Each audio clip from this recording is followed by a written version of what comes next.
Izin memperkenalkan diri, saya Taruna Maja Suma dari program studi Teknik Mekanikal Bandara Angkatan ke-11 Bravo, Politeknik Penerbangan Indonesia Curug. Baiklah, di video kali ini saya akan menjelaskan apa itu perbedaan antara mesin dua langkah atau two-stroke engine yang biasa orang kenal dengan mesin dua tak dengan mesin 4 langkah atau four-stroke engine. Nah, baiklah, langsung saja kita masuk ke videonya. Baiklah, yang akan menjadi pokok pembahasan pada materi kali ini, yang pertama ada pengertian, yang kedua ada bagian-bagian, yang ketiga ada kelebihan dan kekurangan, dan yang keempat ada perbedaan antara two-stroke engine dengan four-stroke engine. Nah, kita masuk ke pengertian mesin 4 langkah dan 2 langkah. Four-stroke engine atau mesin 4 langkah adalah sebuah mesin di mana untuk menghasilkan sebuah tenaga memerlukan 4 proses langkah naik turun piston, 2 kali rotasi kruk as, dan 1 putaran noken as atau camshaft. Nah, sedangkan pada two-stroke engine adalah mesin pembakaran dalam yang dalam satu siklus pembakaran terjadi 2 langkah piston. Berbeda dengan putaran 4 tak yang mempunyai 4 langkah piston dalam satu siklus pembakaran. Meskipun keempat proses intake, kompresi, tenaga, dan pembuangan juga terjadi di two-stroke engine. Selanjutnya kita masuk ke komponen-komponen mesin 4 langkah dan 2 langkah. Pada umumnya komponen dari mesin 4 langkah dan 2 langkah ini sama, tetapi ada di mana perbedaan antara mesin 2 langkah dan 4 langkah ini. Seperti contohnya pada dinding silindernya. Di 2 tak itu ada transport, sedangkan di 4 tak itu tidak ada transportnya. Contohnya lagi di valve-nya. Kalau di 4 tak itu menggunakan valve, sedangkan di 2 tak itu tidak menggunakan valve. Nah, itu nanti akan kita bahas pada slide terakhir pada materi ini. Nah, yang komponen pertama itu ada blok silinder atau silinder block. Itu berfungsi sebagai tempat untuk menghasilkan energi panas dari proses pembakaran bahan bakar. Nah, yang kedua ada torak atau piston yang berfungsi untuk memindahkan tenaga yang diperoleh dari hasil pembakaran bahan bakar ke poros engkol atau crankshaft melalui batang torak atau connecting rod. Nah, yang ketiga ada cincin torak atau ring piston yang berfungsi mencegah kebocoran gas bahan bakar saat langkah kompresi dan usaha. Yang kedua, mencegah masuknya oli pelumas ke ruang bakar.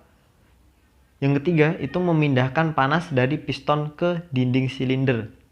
Nah, yang keempat ada batang torak atau connecting rod yang berfungsi menerima tenaga dari piston yang diperoleh dari pembakaran bahan bakar dan meneruskannya ke poros engkol. Nah, yang kelima ada poros engkol atau crankshaft yang berfungsi mengubah gerak naik turun torak menjadi gerak berputar yang akhirnya menggerakkan roda-roda. Nah, yang keenam ada bantalan atau bearing. Ini berfungsi mencegah keausan dan mengurangi gesekan pada poros engkol. Nah, yang ketujuh ada roda penerus atau flywheel. Ini berfungsi menyimpan tenaga putar atau inersia yang dihasilkan pada langkah usaha agar poros engkol tetap berputar terus pada langkah lainnya. Nah, yang kedelapan ada katup valve. Itu berfungsi membuka dan menutup saluran masuk dan saluran buang. Nah, yang kesembilan ada pegas katup atau valve spring. Itu berfungsi mengembalikan katup pada kedudukan atau posisi semula dan memberikan tekanan pada katup agar dapat menutup dengan rapat. Nah, yang ke-10 ada tuas katup atau rocker arm. Itu berfungsi menekan katup sehingga dapat membuka. Nah, yang ke-11 ada batang pendorong atau push rod. Berfungsi meneruskan gerakan valve lifter atau pengangkat katup ke rocker arm. Yang ke-12 ada pengangkat katup atau valve lifter. Memindahkan gerak camshaft atau poros snook ke rocker arm melalui push rod.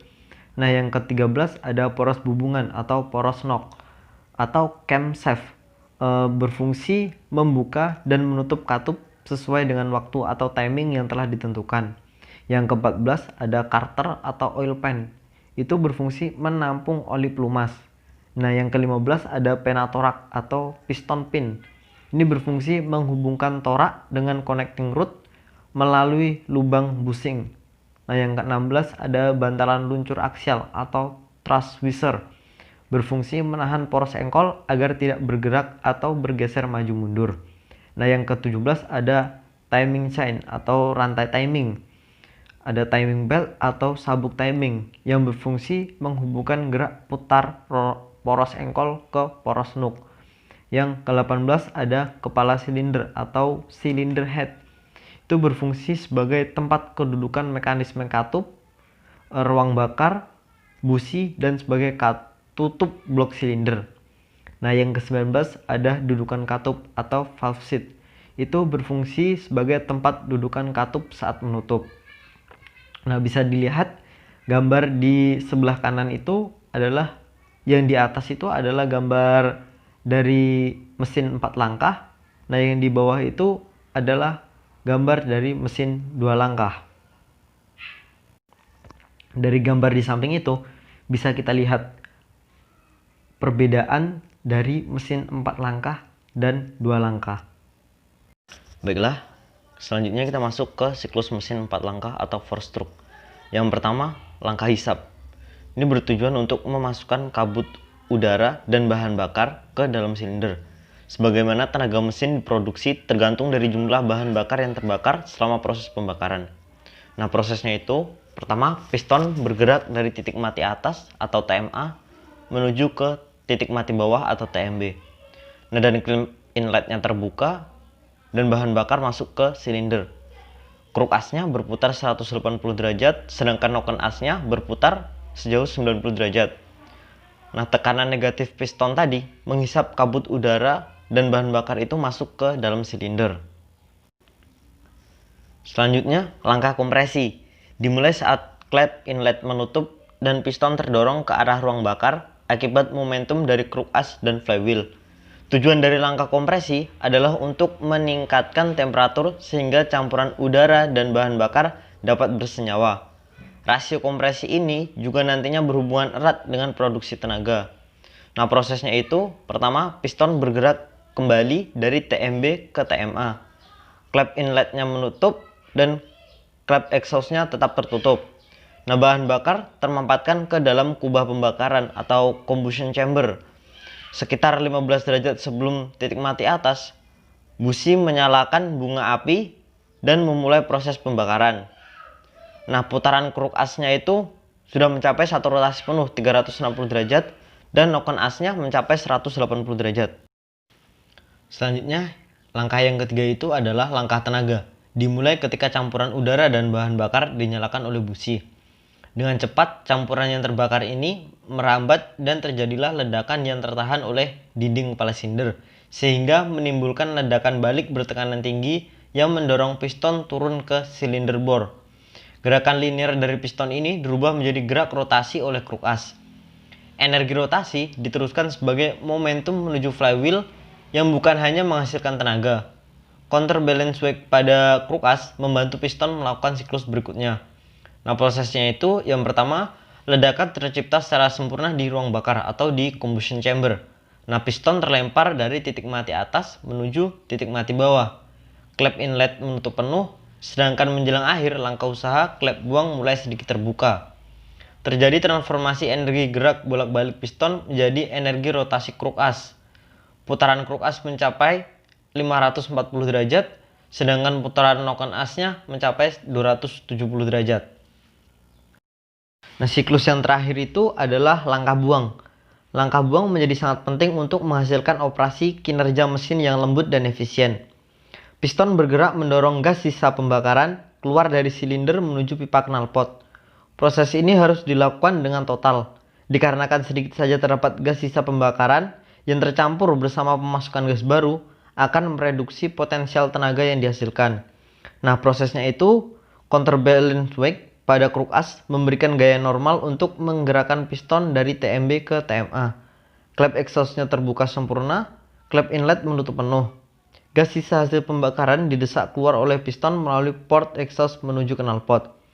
Kruk as melakukan dua rotasi penuh atau 720 derajat, sedangkan noken asnya menyelesaikan satu rotasi penuh atau 360 derajat. Nah, pada siklus mesin 4 langkah itu terjadi yang namanya overlapping. Nah, overlap itu adalah sebuah kondisi di mana kedua klep intake dan out berada dalam posisi sedikit terbuka pada akhir langkah buang hingga awal langkah hisap, berfungsi untuk efisiensi kinerja dalam mesin pembakaran dalam. Adanya hambatan dari kinerja mekanis klep dan inersia udara di dalam manifold, maka sangat diperlukan untuk mulai membuka klep masuk sebelum piston mencapai TMA di akhir langkah buang untuk mempersiapkan langkah hisap. Dengan tujuan untuk menyisihkan semua gas sisa pembakaran, klep buang tetap terbuka hingga setelah TMA. Derajat overlapping sangat tergantung dari desain mesin dan seberapa cepat mesin ingin bekerja. Nah, manfaat dari proses overlapping itu yang pertama sebagai pembilasan ruang bakar, piston, silinder dari sisa-sisa pembakaran. Yang kedua itu sebagai pendinginan suhu di ruang bakar. Nah, yang ketiga membantu exhaust caving atau pelepasan gas buang. Nah, yang keempat itu memaksimalkan proses pemasukan bahan bakar. Nah, selanjutnya kita masuk ke siklus mesin 2 langkah atau two stroke. Nah, pada siklus mesin 2 langkah ini terjadi dua proses sekaligus dalam satu langkah piston. Nah, langkah pertama itu piston bergerak dari titik mati atas ke titik mati bawah.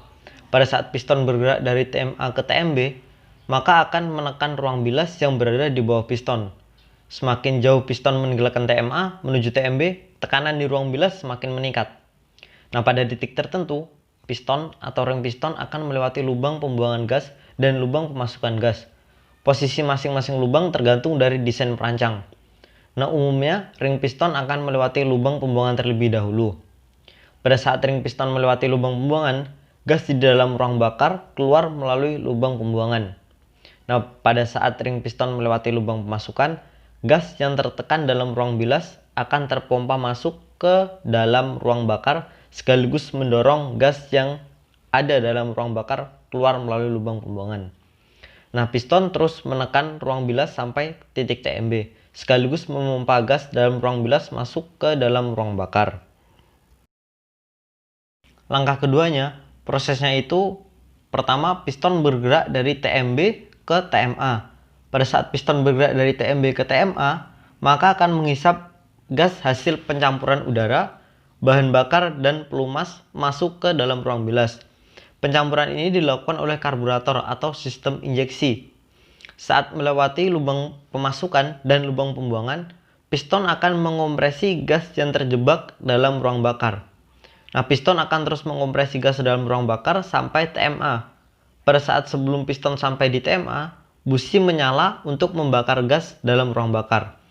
Waktu nyala busi sebelum piston sampai TMA dengan tujuan agar puncak tekanan dalam ruang bakar akibat pembakaran terjadi saat piston mulai bergerak dari TMA ke TMB, karena proses pembakaran sendiri memerlukan waktu dari mulai nyala busi sampai gas terbakar dengan sempurna. Nah, selanjutnya kita masuk ke kelebihan dan kekurangan mesin 2 langkah. Nah, jadi setiap mesin itu memiliki kelebihan dan kekurangannya masing-masing. Nah, kelebihan pada mesin 2 tak itu pertama, mesin 2 tak lebih bertenaga dibandingkan mesin 4 tak. Kenapa? Karena mesin 2 tak itu hanya memerlukan 2 kali putaran poros engkol untuk melakukan sekali proses pembakaran. Nah, sedangkan mesin 4 tak itu memerlukan 4 kali putaran poros engkol untuk menghasilkan satu proses pembakaran. Nah, makanya itu mesin 2 tak lebih bertenaga dibandingkan mesin 4 tak. Nah, yang kedua, mesin 2 tak lebih kecil dan ringan dibandingkan mesin 4 tak. Nah, ini karena juga dari komponen-komponennya. Karena komponen mesin 2 tak itu lebih sedikit dibandingkan mesin 4 tak tadi. Nah, jadi dari kombinasi kedua kelebihan di atas menjadikan rasio berat terhadap tenaga atau power to weight ratio mesin 2 tak lebih baik dibandingkan mesin 4 tak. Nah, mesin 2 tak lebih murah biaya produksinya karena konstruksinya yang sederhana. Nah, sedangkan kekurangannya itu yang pertama, efisiensi mesin 2 tak lebih rendah dibandingkan mesin 4 tak. Nah, yang kedua, mesin 2 tak memerlukan oli yang dicampur dengan bahan bakar atau oli samping untuk pelumasan silinder mesin. Nah, kedua hal di atas mengakibatkan biaya operasional mesin 2 tak lebih tinggi dibandingkan mesin 4 tak. Nah, selanjutnya mesin 2 tak menghasilkan polusi udara yang lebih banyak. Polusi terjadi dari pembakaran oli samping dan gas dari ruang bilas yang terlolos masuk langsung ke lubang pembuangan. Nah, pelumasan mesin 2 tak tidak sebaik mesin 4 tak, mengakibatkan usia suku cadang dalam komponen ruang bakar relatif lebih rendah. Selanjutnya kita masuk ke kelebihan dan kekurangan mesin 4 langkah. Nah, kelebihan mesin 4 tak atau 4 langkah itu yang pertama, konsumsi bahan bakar lebih irit dan kerugian dari gas-gas yang terbuang kecil sekali. Yang kedua, pada putaran rendah, motor dapat bekerja dengan halus dan tidak ada kesalahan dalam proses pembakaran yang disebabkan langkah buang yang tidak sempurna. Yang ketiga, setiap proses kerja diselesaikan sepanjang satu langkah penuh sehingga dapat bekerja secara ideal yang menyebabkan tekanan rata-rata yang dihasilkan menjadi lebih tinggi. Yang keempat, cocok untuk putaran tinggi karena sistem pembilasnya lebih baik. Nah, yang kelima, pengaturan campuran udara dan bahan bakar lebih mudah karena tidak dicampur dengan oli samping. Sedangkan kekurangan dari mesin 4 tak atau 4 langkah ini, yang pertama, konstruksinya lebih rumit karena adanya sistem katup. Yang kedua, bobot mesin untuk setiap satuan daya yang dihasilkan lebih besar. Yang ketiga, daya yang dihasilkan lebih kecil karena pada setiap langkah atau 2 putaran prosengkol hanya terjadi 1 kali usaha atau ekspansi. Yang keempat, getaran yang terjadi lebih besar. Nah, yang kelima, sistem pelumasan harus sempurna agar mesin lebih awet. Nah, yang terakhir, perbedaan mesin 4 langkah dengan 2 langkah. Pada mesin 2 tak atau 2 langkah, dalam 1 kali putaran prosengkol atau crankshaft terjadi 1 kali proses pembakaran. Sedangkan pada mesin 4 tak, sekali proses pembakaran terjadi dalam 2 kali putaran prosengkol. Jadi gerakan piston dari TMA ke TMB lalu kembali lagi dari TMB ke TMA itu sama dengan 1 kali putaran prosengkol. Nah, di situ terjadi 1 kali proses pembakaran gitu atau proses usaha. Nah, selanjutnya pada mesin 4 tak memerlukan mekanisme katup atau valve mechanism dalam bekerja dengan fungsi membuka dan menutup lubang pemasukan dan lubang pembuangan. Nah, sedangkan pada mesin 2 tak, piston dan ring piston berfungsi untuk membuka dan menutup lubang pemasukan dan lubang pembuangan. Nah, pada awalnya mesin 2 tak tidak dilengkapi dengan katup, tapi dalam perkembangannya katup satu arah atau one way valve dipasang antara ruang bilas dengan karburator dengan tujuan yang pertama agar gas yang sudah masuk dalam ruang bilas tidak kembali ke karburator. Yang kedua, menjaga tekanan dalam ruang bilas saat piston mengkompresi ruang bilas. Nah, selanjutnya lubang pemasukan dan lubang pembuangan pada mesin 2 tak terdapat pada dinding silinder. Sedangkan pada mesin 4 tak terdapat pada kepala silinder atau cylinder head. Ini adalah alasan paling utama mesin 4 tak tidak menggunakan oli samping. Nah, di video ini kita bisa melihat secara langsung atau secara nyata bagaimana proses atau siklus dari mesin 4 langkah. Bagaimana proses intake-nya, proses kompresi, proses power, dan proses exhaust-nya. Nah, silahkan disimak videonya.